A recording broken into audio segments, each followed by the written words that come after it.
Madame, Monsieur, bonsoir. Ravi de vous accueillir pour cette toute première édition de BFM TV Lyon. Lyon, grande métropole.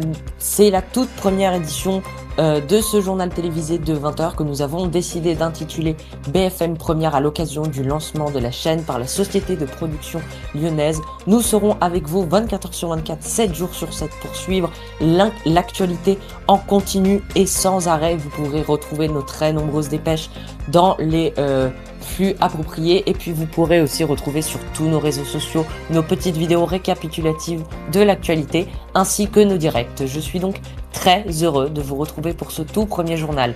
À la une de l'actualité aujourd'hui et hier, un incendie en plein centre-ville de Lyon a ravagé une grande partie de la ville. Il a détruit notamment un parc et de nombreuses façades de bâtiments adjacents. Il s'est déclaré vers l'hôpital. Nous serons ce soir avec notre invité spécial de ce JT, le sergent des sapeurs-pompiers qui est intervenu sur place, Matteo Ternoas, qui va nous parler de cette intervention absolument hors norme. En effet, une quarantaine de secouristes, gendarmes, pompiers et policiers ont été mobilisés, et nous serons également avec notre envoyé spécial sur place. Autre information, le suicide d'un individu survenu hier après-midi dont nous avons très peu de connaissances actuellement. Un tragique événement, il a sauté d'un immeuble et a directement perdu la vie. Vous suivrez le point de presse des gendarmes, et nous serons également avec notre envoyé spécial sur place. Et puis enfin, nous serons au plus proche de vous. Nous avons envoyé nos reporters dans des restaurants et dans les rues au plus proche de vous. Vous demandez qu'est-ce que vous attendiez du futur maire de Lyon à l'aube des élections municipales. Bienvenue dans ce journal. Et donc, je vous le disais, c'est l'information à la une de notre journal, cet incendie vers l'hôpital qui a littéralement ravagé une grande partie de la ville. Un parc entier situé justement juste à côté de cet hôpital a entièrement été détruit. Une quarantaine de secouristes, pompiers, gendarmes et policiers ont été mobilisés pendant près de 3 heures pour tenter de maîtriser cet incendie.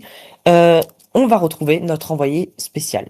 Chiv, où en est la situation? L'incendie a-t-il été maîtrisé? Nous sommes en direct du centre-ville de Lyon où un feu de grande ampleur s'est déclenché en début de soirée. Alors les pompiers sont intervenus, mais le feu se propage à grande vitesse.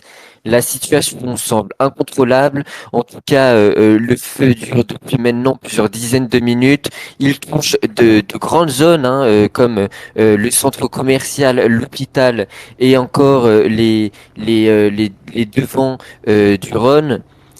Nous suivons la situation de près. Pour le moment, nous n'avons aucune information des autorités. Et est-ce qu'on sait si l'hôpital a été évacué? Est-ce qu'on a une première notion de bilan humain, ou si même on aura des déclarations dans les instants qui suivent? Oui, alors on peut remarquer que même si on n'a aucune certification d'évacuation, toutes les personnes dans l'hôpital n'y sont plus maintenant, donc elles sont toutes parties. On aperçoit un parking vide. Les ambulances sont en train d'intervenir aussi sur place. Le centre commercial a lui été évacué, en effet, dans le but de protéger les citoyens. Merci pour toutes ces précisions, Chiv. Et on reçoit ce soir l'invité spécial de notre journal télévisé, le sergent des sapeurs-pompiers, Matteo Ternoa. Bonjour, monsieur Ternoa. Bonjour. Bonsoir, pardon. Bonsoir. Euh, Hier après-midi s'est déroulé un vaste incendie dans le centre-ville de Lyon. Il a eu lieu près de l'hôpital, il a touché de nombreux commerces, il a ravagé tout un parc ainsi que des façades de bâtiments. À l'heure actuelle, est-ce que vous avez plus de précisions sur un potentiel bilan, qu'il soit humain ou matériel? En ce qui concerne le bilan humain, aucune victime n'est à déplorer grâce à la rapidité d'action des sapeurs-pompiers, mais également aux forces de l'ordre qui ont rapidement, balisé la zone. En ce qui concerne les dégâts matériels, quelques bâtiments ont été touchés, des toits, quelques toits ont brûlé, mais la majorité est superficielle. D'accord. Est-ce que vous pouvez nous donner plus de précisions sur l'intervention? Combien de sapeurs-pompiers sont intervenus? Comment ont-ils intervenu? Quels moyens ont été mobilisés? Nous avons été une quarantaine à être intervenus, avec des moyens lourds tels que des CCFM, donc des camions-citernes forestiers, moyens, ainsi que des Canadair qui ont pu nous appuyer dans les parties, dans les forêts, ce qui a grandement facilité notre travail. Et est-ce que vous savez à l'heure actuelle, est-ce que vous avez des indications sur les potentielles causes de cet incendie? Où a été le départ du feu? Pour l'instant, nous ne connaissons pas les raisons ni le départ du feu. Nos équipes du RCCI, donc les recherches de causes et circonstances incendie, sont actuellement en train d'analyser la zone de l'incendie et nous en saurons plus dans quelques jours. D'accord, merci beaucoup, sergent, pour toutes ces précisions. Une dernière question. Est-ce que vous avez une idée à peu près de ce que les sapeurs-pompiers prévoient de faire pour que ce type d'événement dramatique ne se reproduise pas à l'avenir? Bien, nous allons faire de la prévention. En effet, la majorité des incendies en milieu forestier sont déclenchés via donc des mégots jetés par terre, des bouteilles en verre, et cetera. Donc, on va essayer de faire de la prévention contre ça, que les gens y fassent attention. Bien, sergent, encore une fois, merci beaucoup pour toutes ces précisions. Merci d'avoir été avec nous ce soir.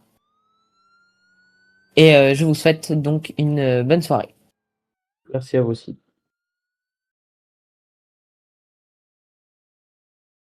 Et puis cette autre actualité tragique que l'on a appris, le suicide d'un individu dans le centre-ville de Lyon. Il a en effet sauté d'un immeuble. Il serait âgé d'une trentaine d'années. On a très peu d'informations à ce sujet.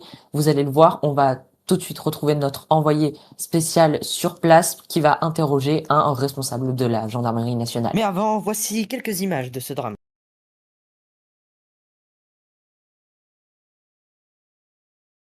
Nous sommes en direct où une tentative de suicide a eu lieu. Alors, messieurs, qu'est-ce que vous pouvez nous dire sur cette situation? Que s'est-il passé? On a actuellement, nous, du coup, la gendarmerie est arrivée sur les lieux. On a trouvé un individu parce qu'on a été appelé suite à un appel d'un inconnu sur la rue qui passait. On a trouvé un individu, premièrement, au premier abord, au bord du bâtiment, le bâtiment suicide, comme on l'appelle souvent dans la gendarmerie et dans les autres métiers publics. On l'a trouvé. On a essayé d'entamer les négociations avec l'individu, sauf que l'individu ne se sentait pas bien suite à des menaces qu'il a du coup reçues de la part d'un individu en véhicule rose. Il a souhaité mettre fin à sa vie, sauf que les pompiers avaient tout fait en sorte pour que l'individu reste en vie. Malheureusement, un gendarme avait fait une faute, ce qui arrive dans chaque métier malheureusement, et il a sauté. C'est tout ce que je peux vous dire. Merci Chiv pour toutes ces précisions et pour toutes ces informations sur ce très tragique suicide. Ce soir, la rédaction de BFM Lyon tient à apporter toutes ses condoléances à sa famille et à ses proches.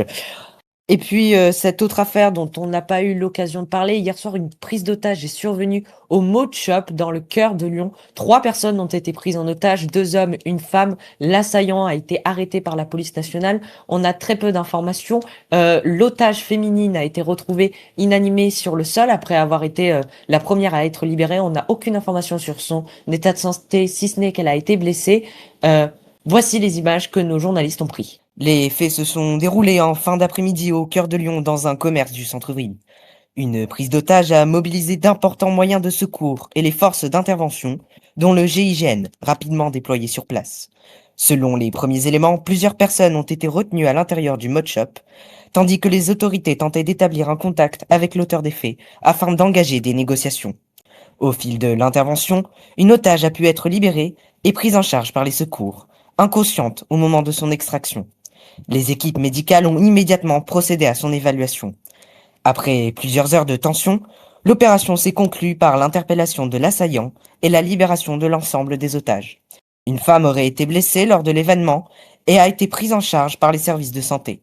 Une enquête a été ouverte afin de déterminer les circonstances exactes de cette prise d'otage.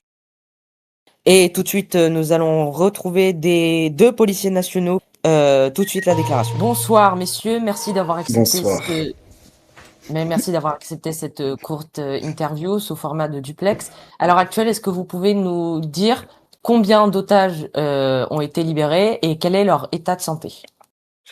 Alors actuellement, on a un total de 3 otages qui ont été libérés. 2 d'entre eux sont actuellement pris en charge par les sapeurs-pompiers et les équipes des médecins au niveau de l'hôpital après avoir été blessés.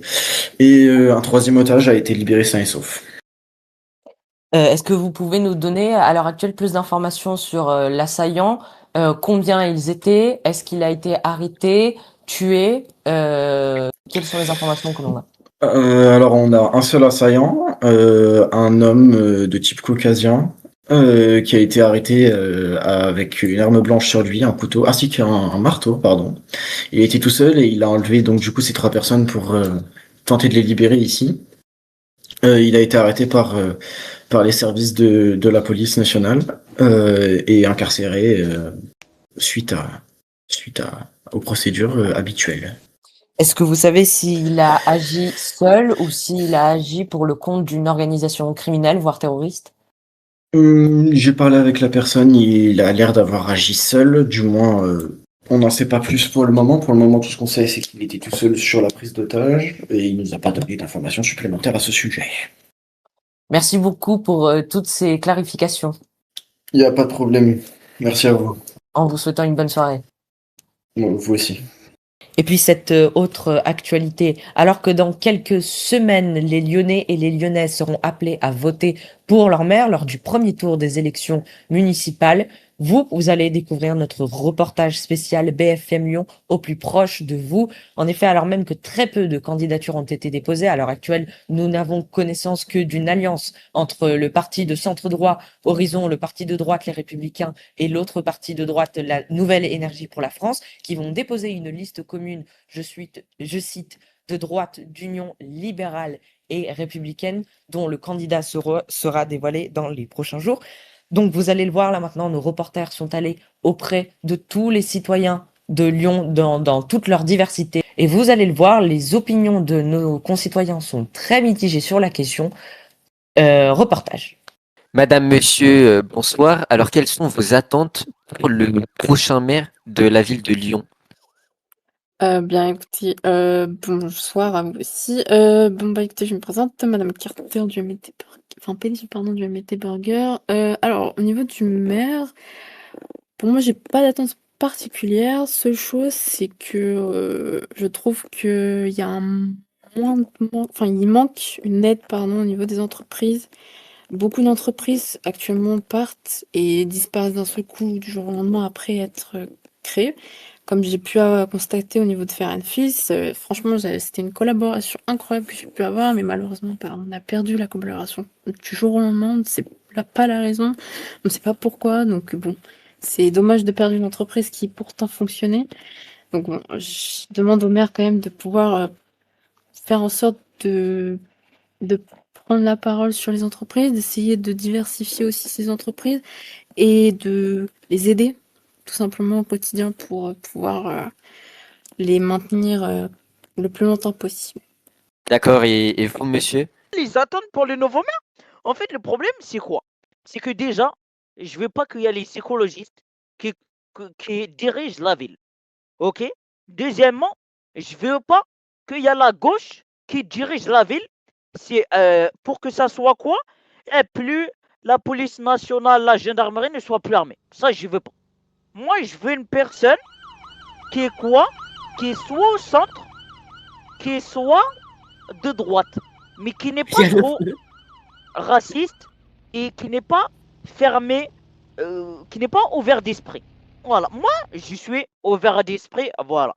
Moi, deuxième attente dans le nouveau maire, c'est quoi? Je veux un maire qui sait tenir une ville.